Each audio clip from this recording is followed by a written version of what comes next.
News every 15 minutes, weather every 10, and sports twice an hour. Newstalk KGVO, AM 1290 and now 101.5 FM. You're listening to Montana Morning with Peter Christian. Today is the day. Good morning, everyone. It's Montana Morning. It's Thursday, February 12th, 2015. Right now, there is some fog in the area around western Montana. We've got 31 degrees. And roads in the area, by the way, are mostly bare and dry right now. We do have word. Highway 12 has been reopened about 9 o'clock last night. There's pilot cars guiding traffic through. Expect reduced speeds, single lane, and some delays in that area, but the road is open. Our newscast sponsored by Boot Barn, celebrating everyday heroes who work hard for their families with big savings on work apparel and boots. Come in and save $20 on select Justin original work boots. Well, today is the day the convicted murderer Marcus Kaarma will learn his fate. The sentencing hearing before District Judge Ed McLean is scheduled for 9 a.m., but at 8:30, Judge McLean is expected to address a defense motion for a new trial, as well as the possibility of sentencing Kaarma on a reduced charge of mitigated deliberate homicide. Kaarma was convicted in December in the shotgun slaying of 17-year-old German exchange student Diren Dady. His defense team has twice asked for a change of venue due to massive negative publicity surrounding the trial. Both requests were denied. Lead attorney Paul Ryan said an appeal to the Montana Supreme Court is likely following today's sentencing. In a related story, a Missoula man who pleaded guilty to his role in a burglary that preceded that fatal shooting has been given a 3-year deferred sentence.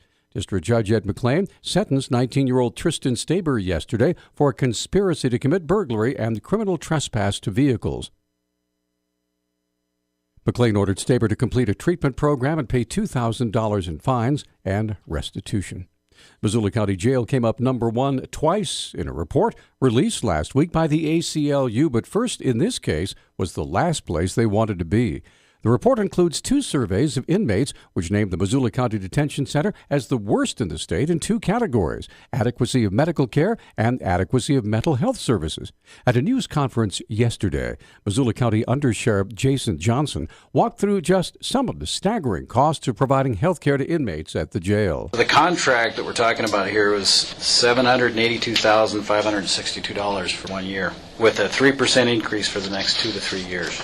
Mental health costs last year were $33,265. For his part, newly elected Sheriff T.J. McDermott said he wants to look into alternatives to putting inmates into the jail in the first place. We need to work on alternatives to incarceration, and I fully support alternatives to incarceration for non-dangerous, non-violent offenders.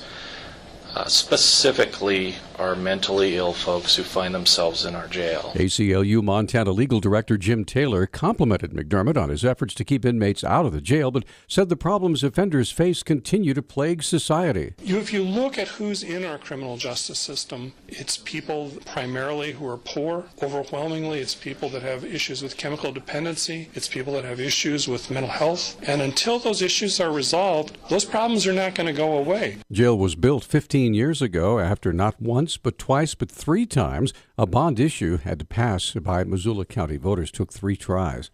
A bill intended to address indecent exposure in Montana got some unforeseen media exposure after the bill's sponsor reportedly wanted to make Speedos and yoga pants illegal. Some Missoula breweries took the story even further and started using the legislation to sell beer. Paul Marshall, one of the owners of Missoula's Draft Works, explains the event his brewery put on yesterday. Apparently Doc Moore, who's one of our representatives in the Missoula area, decided that he wanted to outlaw yoga pants and Speedos. We think that's kind of silly, and so we're offering a free beer to anyone who comes in today to Draft Works in yoga pants or a Speedo. Draftworks wasn't alone. Missoula's Tamarack Brewing Company changed the name of their popular Sip and Go Naked Apricot Ale to something more fitting for the occasion. Here's Assistant Manager Ryan Pipinich. We changed our Sip and Go Naked, and we changed the name of that to Sip and Go Yoga Pants to bring awareness to the bill that's being represented on the floor now. And all day long, we are selling that beer for $1 a pint. Again, that was yesterday. For his part, Representative Moore, who was on Talkback yesterday, said the journalist who originally cited him as wanting to make yoga pants and Speedos illegal misreported the story. He pointed out those words don't appear in the bill. Quote, "It's about intent," said Moore, quoting again, "There's a time and a place for everything," end quote. Montana Governor Steve Bullock is pressuring the state's congressional delegation to work together to reauthorize secure rural schools funding. The SRS Act died in the legislature last September. State Budget Director Dan Villas says Montana will lose an estimated $16 million a year. The Secure Rural Schools Fund is a formulaic expression from the federal government to support our rural communities across the state. What the federal government has done at this point in time is cut funding to rural counties across Montana by $16 million. And the governor wants to see those funds restored as they have been in previous years. Both Congressman Ryan Zinke and Senator Steve Daines, both Republicans, wrote to Senate and House leadership in support of secure rural schools funding yesterday. Senator John Tester has also been a supporter of renewing the legislation. Tester, of course, a Democrat. Starting this week, the Montana Highway Patrol is trying to use social media to catch criminals.